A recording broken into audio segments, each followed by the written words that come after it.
श्रीकांत खूप झाले ना फोन्स हार्डवेअर, आता सॉफ्टवेअर बद्दल बोलूया, जरा ऍप्स बद्दल बोलूया. म्हणजे तुम्हाला ऍप सांगणार आहे मी 8 ऍप सांगणार आहे अँड्रॉइड वरचे, आणि एक पहिल्यांदा सांगतो AI चे ऍप्स नाही आहेत मित्रांनो.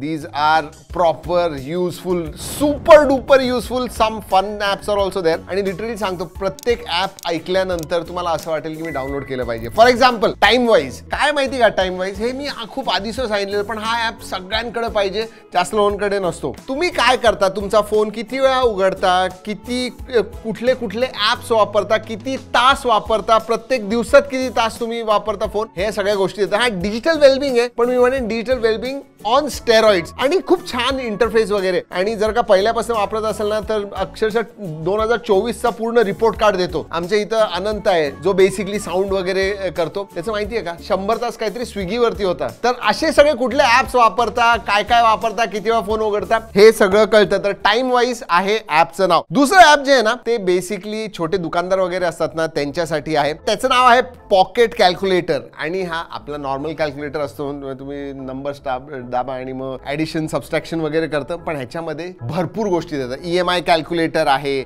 लोन कंपॅरिझन आहे, FD कॅल्क्युलेटर आहे, GST कॅल्क्युलेटर आहे. म्हणजे तुम्हाला जर का GST कॅल्क्युलेट करायचं असेल, तुम्ही फक्त तिथं अमाऊंट टाका खाली GST किती आहे आणि सगळं काही देईल तुम्हाला. वॅट कॅल्क्युलेटर आहे, कॅश नोट काउंटर आहे, stock analysis, SIP calculator, mutual fund returns. म्हणजे जवळजवळ 30 ते 40 वेगवेगळे कॅल्क्युलेटर आहेत. जर का जास्त कॅल्क्युलेशन तुम्हाला पाहिजे असेल ना, तुम्ही करत असाल ह्या टाईपचे कॅल्क्युलेशन, तर नक्की हे एक ऍप डाउनलोड करा. आणि मी जे ऍप सांगतो ना सगळ्याचे लिंक्स मी खाली डिस्क्रिप्शनमध्ये दिलेत, नक्की जाऊन बघा. अजून एक महत्वाचं आहे, आणि हे ना कॉलेज गोईंग स्टुडंटसाठी ऍप आहे. हे USB लॉकेट, जे जसं नाव तसंच त्याचं काम. बेसिकली तुमचे USB असतात ना, असे हे USB असतात ना, ह्याच्यावरती काय काय डेटा असतो तुम्हाला माहिती आहे. आणि समजा जर का हे USB कुणाच्या दुसऱ्याच्या हातात पडलं तर काय होईल तुम्हाला माहिती आहे. त्यामुळे काय करायचं माहिती का, हे ऍप इन्स्टॉल करायचं आणि कनेक्ट करायचं तुमच्या फोनला, आणि मग त्याच्यावरती तुम्ही पासवर्ड टाकायचा. आता एकदा तुम्ही पासवर्ड वगैरे टाकला की त्याच्यानंतर लोकांना त्याच्यामधला डेटा ऍक्सेस करता येणार नाही. कोणी काही करू दे, म्हणजे ते इरेज करू शकतील पण ऍक्सेस करू शकत नाही. आणि तुम्हाला जर का ऍक्सेस करायचं असेल,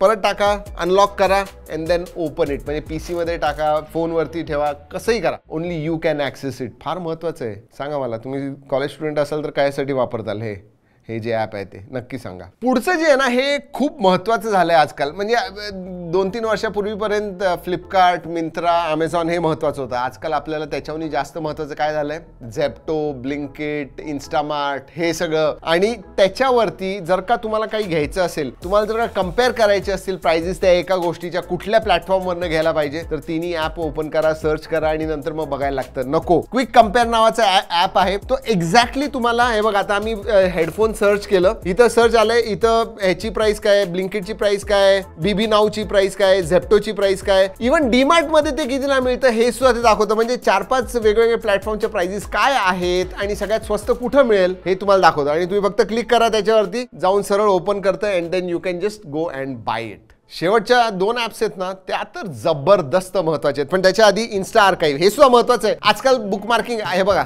आता आर्टिकल्स कोणी वाचत नाही. तुम्ही काय करता, रील्स बघता, व्हिडिओज बघता, या सगळ्या गोष्टी, शॉर्ट्स बेसिकली बघता. आपण काय करतो जेव्हा बुकमार्क करायचं असेल, बुकमार्क करतो रीलला आणि विसरून जातो, कधीच बघत नाही. ती रील डिलीट झाली असेल तरी आपल्याला कळत नाही, पण नंतर लक्षात येतं की अरे मला माहिती पाहिजे होतं, ते मी बुकमार्क करून ठेवलेली आणि ते मिळत नाही. पण ह्याच्यासाठी आहे इन्स्टा आर्काइव्ह. कुठल्याही प्लॅटफॉर्मवरनं तुम्ही आर्काइव्ह करू शकता. आणि कशासाठी आहे, कुठल्या अकाउंटवरनं आहे, हे सगळं काही सेव्ह करतं. म्हणजे लिटरली ओरिजिनल फीडवरनं जर का डिलीट झाली असेल रील तरीही तुम्हाला इथं दिसेल ती. आणि ॲप्सचं UI सुद्धा खूप मिनिमल छान आहे. शेअर करायला सुद्धा, रील असली शेअर वरती जावा आणि इन्स्टा आर्काइव्हला शेअर करा, ते सगळं काही सेव्ह करेल मस्त. एक गोष्ट सांगून ठेवतो, हे सगळे जे ॲप्स आहेत ना ते फ्री आहेत, पण ते ऍड असतात, त्याच्यामध्ये ऍड्स असतात म्हणून फ्री ठेवू शकतात, नाहीतर पैसे आपण लोक देत नाही, त्यामुळे ऍड बॅक्ड असतात त्या. आता एक महत्वाचं म्हणजे नथिंग OS चे विजेट्स कुणाला आवडतात, त्यांना तर खूपच आवडणार आहे. अहो फोन घेण्याचीच गरज नाही तुम्हाला नथिंगचा किंवा CMF फोन, कारण त्याच्यावरती विजेट्स असतात, ते तुमच्या फोनवरती सुद्धा तुम्हाला मिळू शकतात समथिंग OS बरोबर. समथिंग OS तुम्ही इन्स्टॉल करा आणि सगळे जे काही विजेट्स आहेत ना ते सगळे मिळतात. आणि तसंच ते डॉटेड फॉन्ट वगैरे जो आहे ते दाखवा लोकांना की माझ्याकडे नथिंगचा फोन नाहीये, तरी सुद्धा सगळे जे विजेट्स, त्याचं सगळ्यात मोठं जे हायलाइट आहे ते माझ्या फोनमध्ये येते. फोटोज, बॅटरी, वेदर, क्लॉक असे वेगवेगळे तुम्हाला विजेट्स मिळतात त्यामध्ये.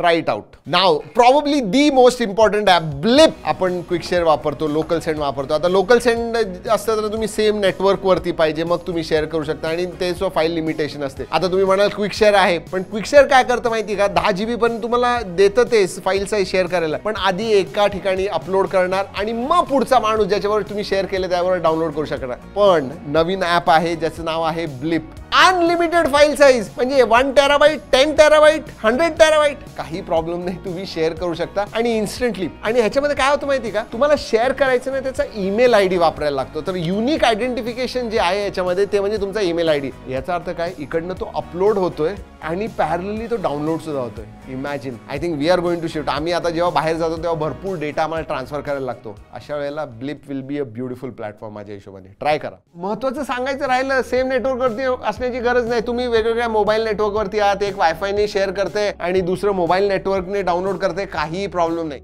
जेवढं तुमची बँडविड्थ आहे त्याप्रमाणे तुम्हाला डाउनलोड आणि अपलोड स्पीड मिळणार. हे नक्की ट्राय करा तुम्ही ब्लिप. आय एम टेलिंग, आणि जर सांगितलं लिंक्स दिलेले आहेत. पण हो, शेवटचा ॲप जो आहे ना, मॅथमॅटिक्स जिनियस लोकांसाठी. आणि खूप, मी आता व्हिडिओ चालू करण्याच्या आधी आम्ही खेळत होतो, मी हारलो कारण की पहिल्यांदाच वापरत होतो. थोडं युजर फ्रेंडली वगैरे, म्हणजे ते बघून लिहायचं थोडा वेळ लागला मला. पण तुम्ही ट्राय करा, मॅटिक्स नाव आहे याचं. मॅथ्सचे टुर्नामेंट्स होतात, म्हणजे ॲडव्हान्स लेवलचे होतात, बिगिनर लेवलचे आहेत आणि प्लेअर टू प्लेअर तुम्ही खेळू शकता. म्हणजे असं नाहीये की फक्त तुम्हीच करा, तुम्ही स्वतःहून खेळू शकता. You can play against someone as well, म्हणजे प्लेअर वर्सेस प्लेअर तुम्ही करू शकता. कुठलाही गेम तुम्हाला आवडला, जावा आणि मग प्लेअर चूज करा. तो ऑटोमॅटिकली फाइंड करतो की तो दुसरा प्लेअरला सुद्धा तोच गेम खेळायचा आहे अँड देन तुमच्याबरोबर कॉम्पिटिशन करतात आणि असे तुमचे पॉईंट्स वाढत जातात. तुम्ही वरती जात राहता. तुम्ही कॉम्प्लेक्स जास्त मॅच वापरू शकता आणि मग टुर्नामेंट सुद्धा एंटर करू शकता.